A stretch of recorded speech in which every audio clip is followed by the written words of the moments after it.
Okay, shalom, shalom. Okay, so if you get sent into a situation to cast out a demon, what are you going to do?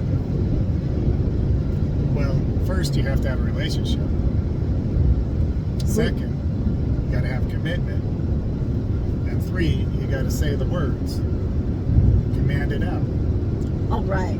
Those are great, easy 1, 2, 3s for you, right? It sounds so simple, and we need to keep it simple.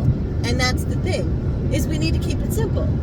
Relationship is with Yahshua, with Yahshua, with Yahweh, and along with that comes the knowledge that everything's being caused by this fallen world that we're in. Everything's being caused by the demons, the fallen angels, the fact that it's a cursed reality. Whether there's physically a demon touching you or not is not the issue. The issue is that we're in a cursed reality. So you have to have that knowledge in your mind to be able to walk up to anything and change it. And you have the ability to change it because of who's on the inside of you. That's right. That's Yahshua. Yahshua lives on the inside of you, and with him comes Yahweh, comes Ruach HaKodesh, which is where you get all the power from.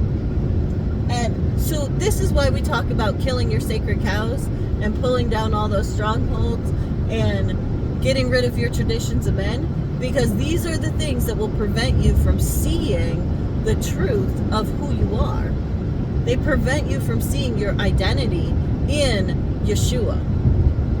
So when we get identity right, when we get Yeshua right, then we can move into casting out a demon. Yep. And so we have the authority. It was given to us. All authority on heaven and earth was given to us. Exactly. So, Eric, what do you mean by persistence?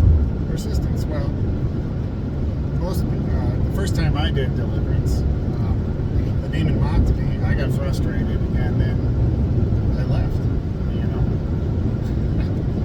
didn't do very good for the person that was afflicted, but I didn't have a full commitment to be there until that demon was out. And that way, the demon knew it just had a time limit. It just had to get me. It had to distract me enough to get me frustrated, so that I would eventually go, "Oh, this is taking too long, and I've got to go home." That's what a commitment means. When you choose to do something until it's finished, no matter what the outcome is, until it is finished. And that is so powerful for us to remember, is we got to stick it out. Yes. We've got to stick it out, no matter what it takes. If you need a buddy, grab a buddy. You know, there's a reason Yeshua sent them 2 by 2, right?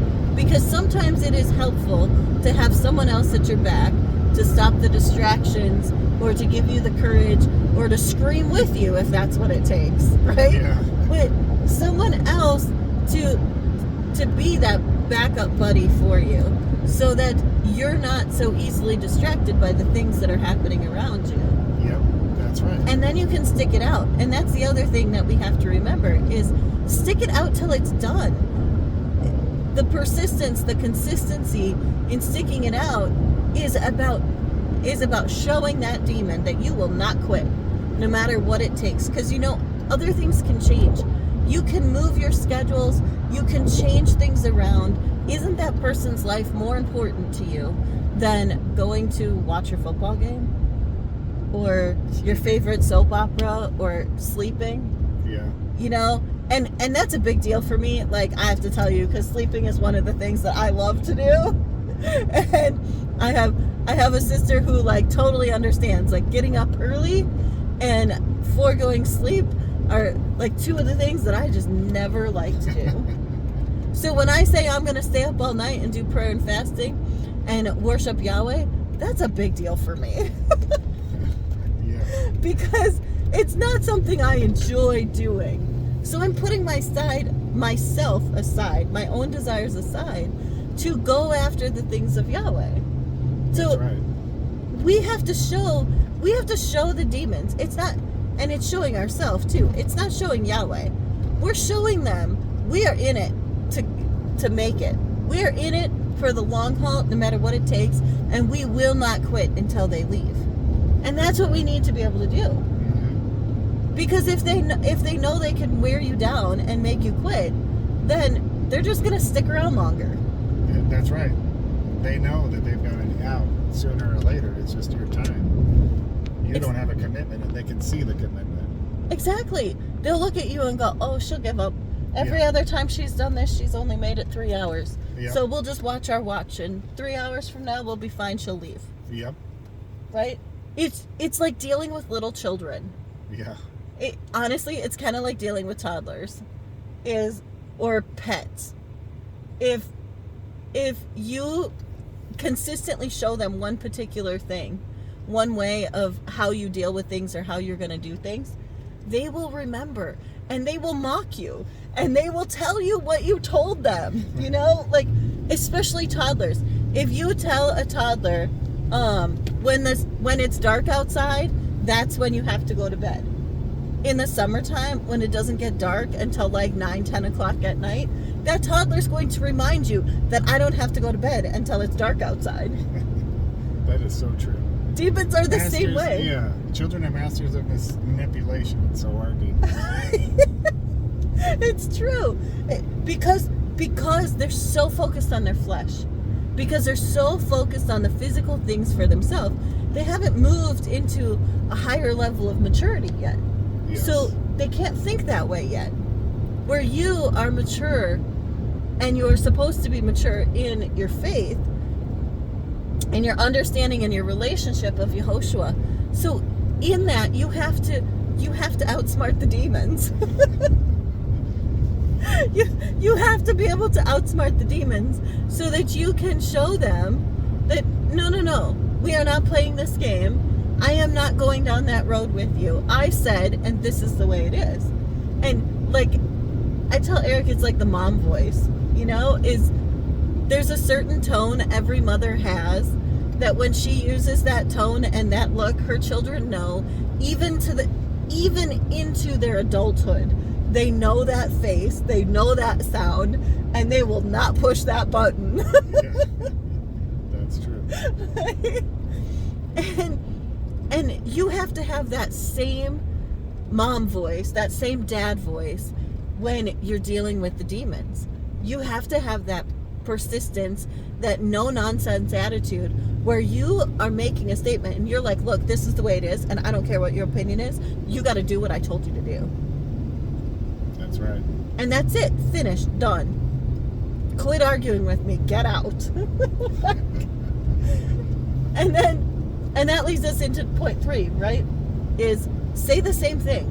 Say a command and say it over and over and over until it's finished. Yeah, don't get in a dialogue with a demon because they're liars anyway, so they're not going to tell you the truth.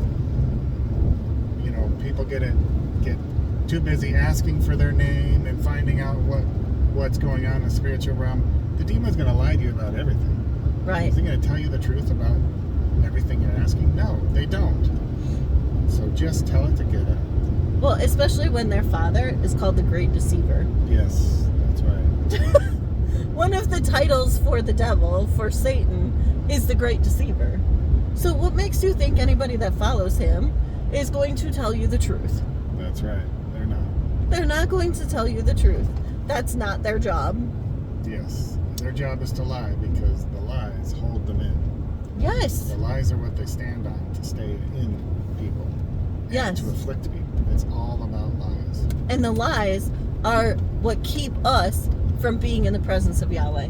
That's right. Because the lies are creating sin in your life and preventing you from seeing the truth. That's right. And when you can't see the truth, you can't see how to kick out the demon. Yep. And, Absolutely. you know, some of my favorite stories from people, testimonies from people that I've listened to over the years, some of my favorite testimonies are ones in which they probably took less than 5 minutes for them to happen. The whole situation was that quick. Those are some of my favorite stories because in it, the person didn't take the time to think about it. They just did it. And that's when they got the best results. And that's honestly when I know I've gotten the best results, is when I haven't taken the time to think about it. And I've just done just the muscle memory, the memory of what Yahshua told you, and you just go do it, and you finish it. And then it's done. And then the demon goes and doesn't come back, because then you can teach the human. Because then you teach the human how to get their relationship, how to get Yahshua in them, and how to be persistent themselves. And because they saw that demon go, they're going to know to keep that demon out. Yep. Because once they've seen their own deliverance, they're going to want to keep it. Once you kick out a demon, you don't want to take the demon back. You don't. I mean, especially if you build your relationship with Yahshua, you do not want to take that demon back, because you know what got kicked out of you. So do your homework, right, ahead of time, and then be persistent and tell the demon to go, and command it, and do not move off of that point. Yep. We love you, and may you enjoy kicking out demons.